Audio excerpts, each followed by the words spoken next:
Hello everyone, welcome to सरकारी library. इस video में हम लोग कोल जनजाति के बारे में एक शॉर्ट इंट्रोडक्शन देख लेंगे और बहुत ही अच्छे तरीके से इसको हम आपके सामने पेश करेंगे। तो चलिए शुरू करते हैं। सबसे पहले याद रखिए कि कोल जनजाति जो है तो प्रजातीय दृष्टि से देखें तो कोल जनजाति का संबंध प्रोटो ऑस्ट्रेलोइड समूह से है। इसी तरह भाषाई दृष्टि से देखें तो ये कोलेरियन समूह की जनजाति है। और कोल जनजाति की जो अपना भाषा है जिसका वो बोलचाल के रूप में यूज करते हैं तो वो है कोल भाषा, जो का कोल भाषा जो है संथाल जनजाति की जो भाषा संथाली भाषा है तो उससे साम्यता रखता है। और भारत सरकार के द्वारा कोल जनजाति को जो है झारखंड का 32वां जनजाति के रूप में शामिल किया गया था। और कब? 2003 में। और यहाँ से ये मोस्ट इम्पॉर्टेंट है कि एग्जाम में पूछा जाता है कि कौन सी जनजाति है झारखंड की जिसका जो ब्लड ग्रुप है तो वो बी ब्लड ग्रुप उनमें सबसे ज़्यादा पाया जाता है।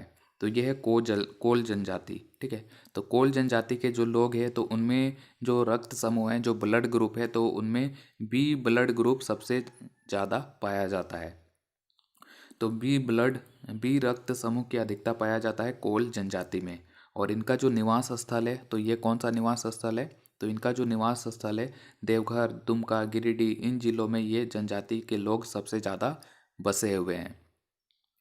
और इनमें जो परिवार होता है तो इनका परिवार पितृसत्तात्मक परिवार होता है। पितृसत्तात्मक परिवार यानी कि जो परिवार होता है तो परिवार का मुखिया पिता होता है। इसी कारण जो परिवार है तो उसको पितृसत्तात्मक परिवार कहा गया है। अगर माँ हेड होती परिवार का तो ये होता मातृसत्तात्मक परिवार, लेकिन ये पिता हेड होता है तो पितृसत्तात्मक परिवार इनमें पाया जाता है।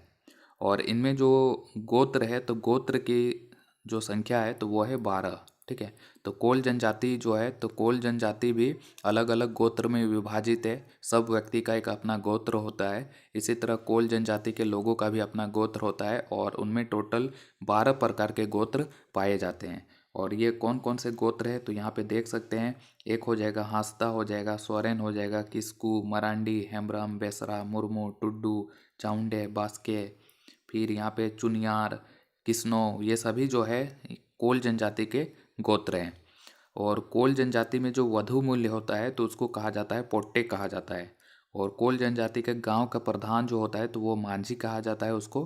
और इनका जो परंपरागत पेशा होता है तो ये लोहा गलाना होता है। ठीक है, और ये जेपीएससी एग्जाम में भी पूछा गया था कि कौन सा जनजाति का जो पारंपरिक पेशा है तो वो लोहा गलाना है। तो याद रखिए कि कोल जनजाति जो है तो उसका भी पारंपरिक पेशा लोहा गलाना है।